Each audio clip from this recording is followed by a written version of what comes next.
They're taking all of our benefits. This is something we should discuss in this video, as I've seen this come up a number of different times over the last few days here, and I think we should have a conversation about this. So let's get into it right away.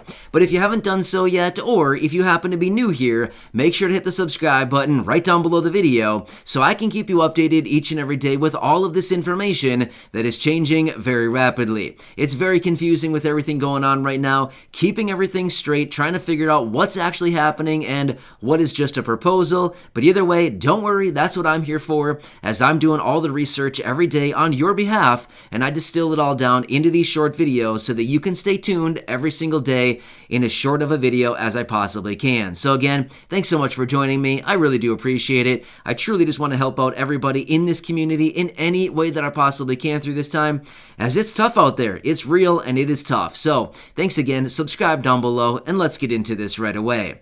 Alright, so now this is in reference to monthly benefits like Social Security, retirement, disability, SSDI, survivors, SSI, and VA.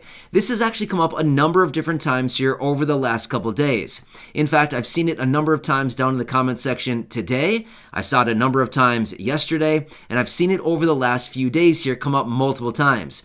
I've even had people reach out to me privately through email and on other platforms reaching out saying, hey, here's my situation. I don't know what's going on, but they're taking all my benefits once again. So let's actually talk through this and what is actually going on with this. Now, the reason I think so many people are reaching out all of a sudden today, yesterday, over the last few days here, I think a lot of us in this community are probably receiving those letters from the Social Security Administration about right now. This is the time of year where everybody gets their new letter right before the start of the new year, and it lays out what your new benefit is going to be for the new year. Well, you also get it from the Social Security Administration and any other benefits that you may be receiving. You may get some kind of notice letting you know what your benefit is going to be for the following year. So I've been seeing a number of comments and people reaching out saying, my benefit is going up by X dollars from the cost of living adjustment, but yet they're taking all of it away, and ultimately my benefit going forward in the new year is going to be less as a result of them taking away from the Medicare Part B premium, the SNAP benefits that I may be losing that are going to be reduced as a result of the cost of living adjustment, and all of this. Here's what else is interesting about this, and we'll talk about this a little bit further. I've actually seen a number of different reports out there.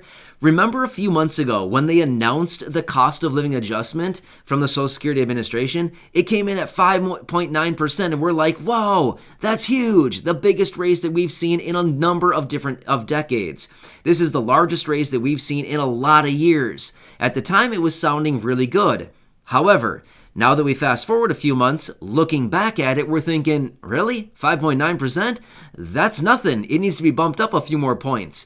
So what's actually interesting is inflation has gone up so much over the last few months since the 5.9% cost of living adjustment was actually announced, that looking back on it, it's actually a little too low. So that's actually interesting, because I've been seeing this in different reports out there as well, that actually inflation has increased so much since that announcement that it's actually behind once again. So I think many of you probably recognize this already. I do keep you updated right here in the videos as we do get the inflation reports each and every month.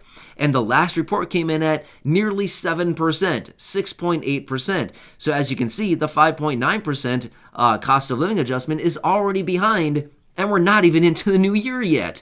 So, as you can see, we've got a major problem here. And according to the reports and everything that's going on right now, it looks like this inflation is going to persist for at least a few more months before we might start to see some kind of reprieve from this inflation. So, as you can see here, we've got a major problem. But let's quickly talk about this a little bit further, because I continue to see so many comments down below, and we want to address this a little bit further here. So, as we get the cost of living adjustment, right, the 5.9% that's going to be applied to benefits going forward in the new year. We all recognize this. We know what it is. We've talked about it many times, and I know that many of you have probably seen your sheets from the Social Security Administration and any other correspondence that you've received talking about what your raise is going to be. All right, so it bumps up your benefit, but yet it reduces, once again, because of the massive Medicare Part B premium over $21, right? Yeah, that's not a good one. Ouch, right there, every time we look at that. However, by the way, they are still working on that, trying to reduce that Medicare Part B premium by about $11 to bring it down to about $159 per month. So if we get any further updates on that, of course, I'll let you know on that, but they are actively working on that. Bernie Sanders and Ron Wyden are two of the guys that are working on that, trying to reduce that Medicare Part B premium to bring it a little bit more in line, because they're already collecting on that today. Well, not today quite yet, but into the new year, they're going to start collecting on that new Medicare Part B premium that's higher to start adjusting for potentially that really expensive prescription for the Alzheimer's prescription. So they want to start collecting that now, even though it could be a while until they actually start paying for it, if they even approve it by Medicare Part B. So anyway, that's a totally different story. We don't have to go down that right now. But I've seen this come up so many times in the comment section, and people reaching out to me through email, things like this, talking about this.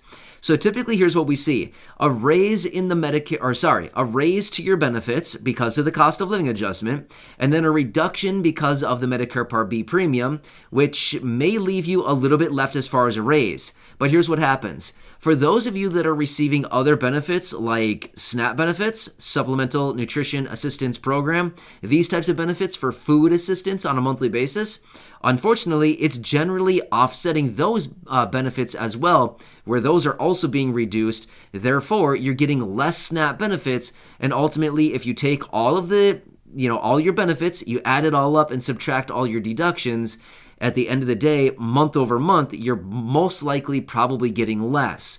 Now, why is this happening? Why are your SNAP benefits being reduced as a result of your cost of living adjustment for your Social Security benefits or your SSDI or your SSI benefits? Now, generally, if you're receiving SSI benefits, it probably shouldn't offset your SNAP benefits, just generally, right? But if you're receiving Social Security benefits, whether it's retirement or disability or maybe survivors, and you get those monthly benefits and you also receive SNAP, then maybe you're probably seeing some kind of reduction on that. And it's because of income. That's what they look at, because for SNAP benefits, it's based on your income to determine your eligibility for SNAP and how much you're actually going to get. Well, unfortunately, as a result of the cost of living adjustment, for some weird reason, they don't have some kind of clause written into this that says when a cost of living adjustment is applied to monthly benefits, it will not offset SNAP benefits. But instead, that clause is not there. So when you get a raise to your Social Security benefits, your monthly benefits each and every month, unfortunately, your income goes up. I mean, that's a good thing, right? Your income is going up. But at the same time, it's not a good thing because it is offsetting other benefits. So like SNAP, like I'm saying. So in one instance, I saw somebody reach out, again, not sharing names, just so that their privacy is protected. This person reached This person reached out and said, I receive $841 from Social Security. My raise is from the 5.9% cost of living adjustment, but yet my SNAP benefits are being reduced by $22 each and every month. So as you can see here, now I did not calculate how much that person's raise would actually be for the 5.9%.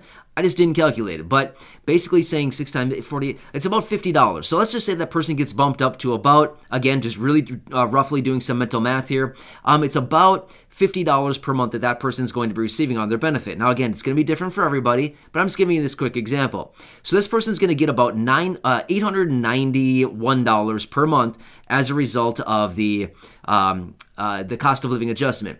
Well, then we minus off the $21 increase to the Medicare Part B, which brings us down to $870, right? 891 minus 21 is 870, minus another $22 for the SNAP reduction brings us right back down to 848, right? So ultimately, this person's going to be getting about a $7 month-over-month raise. Well, really? I mean, seriously?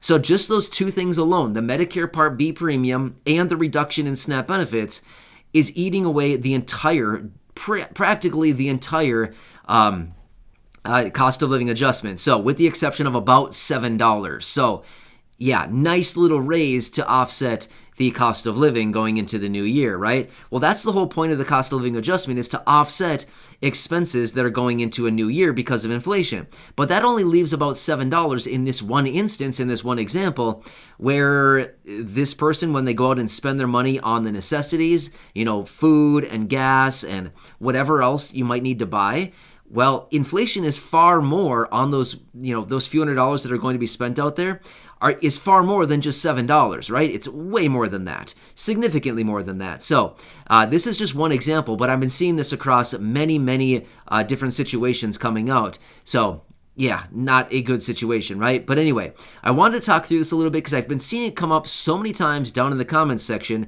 that I just wanted to lay it out for you and let you know what's going on. I think many of you are probably aware of this, but unfortunately, this is something that we see every year pop up when the COLA raise comes out, and unfortunately, it's something that happens. In fact, before the COLA is even announced, I see it down in the comments section numerous times, probably hundreds of times. I see it from many people reaching out saying, great, the COLA is going to be announced. That'll be nice, but yet they're just going to take it all away. So, yeah, unfortunately, that's typically what does happen.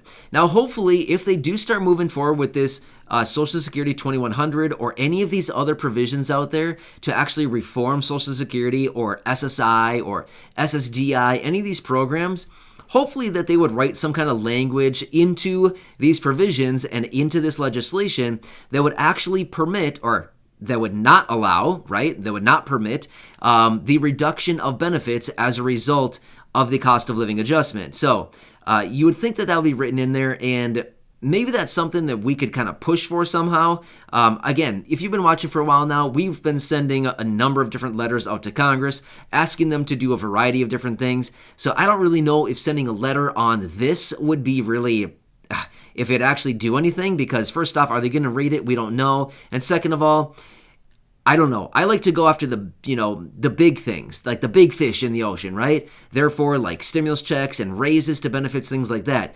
Is it really worth trying to go after like $20 a year or a month? You know what I mean? Of course, every dollar counts right now, but would it be more beneficial to go after like a permanent raise to benefits in the amount of a couple $100? Or a stimulus check, or monthly ongoing payments, things like this?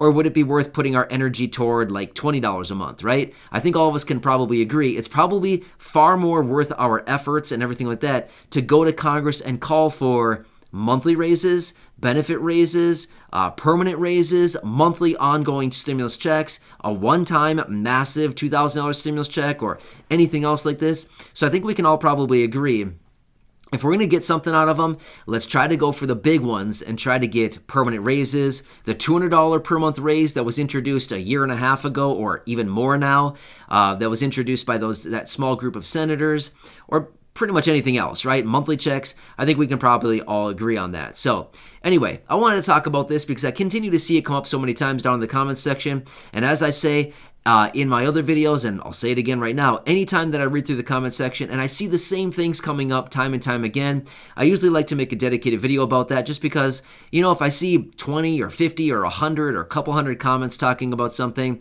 there's probably a lot of other people out there wondering the exact same thing and why something is happening, and it's probably worth making a dedicated video talking about that, which is what I wanted to do here. So yeah, that's one of the unfortunate parts about monthly benefits is, it reduces benefits when the COLA is actually put into play. So it's a nice little raise. If they didn't actually raise the Medicare Part B premium and they didn't offset other benefits, the cost of living adjustment would be pretty nice. It would actually be pretty substantial. Like this year alone, for like SSI, for example, it's a $47 per month raise. That's not bad. That's almost $600 for the entire year. That's a pretty nice raise. But in many instances, for many people receiving Social Security, retirement, SSDI, survivors, VA, all these other benefits may be offset as a result, which is, again, kind of an unfortunate situation. So anyway, I hope this helps you out. I hope it explains it a little bit further what's going on with this. And if you've been receiving benefits for quite a few years now, you probably recognize this. We see it every year, and it's kind of just the same old song and dance every single year, right? So Yeah, anyway, thanks for watching this. I really do appreciate it. Hit that subscribe button right down below if you haven't done so yet, so I can keep you updated every single day with all of this information that is changing so rapidly right now. There's so many things going on out there. Proposals and changes and stimulus and talks and all kinds of stuff every single day. But don't worry, I do all the research on your behalf. I distill it all down into these short videos so that you can stay tuned every day in the shortest videos possible. So just remember, I'm here to help out. So thanks for being part of this community. I really do appreciate it. Subscribe down below. It's totally free. Share this video or any others here on the channel with your friends, family, and social media. And go back and check out any of the other nearly 2,000 videos right here on the channel. Enjoy your day. Stay safe out there. And thanks again for your support. I'll catch you again later.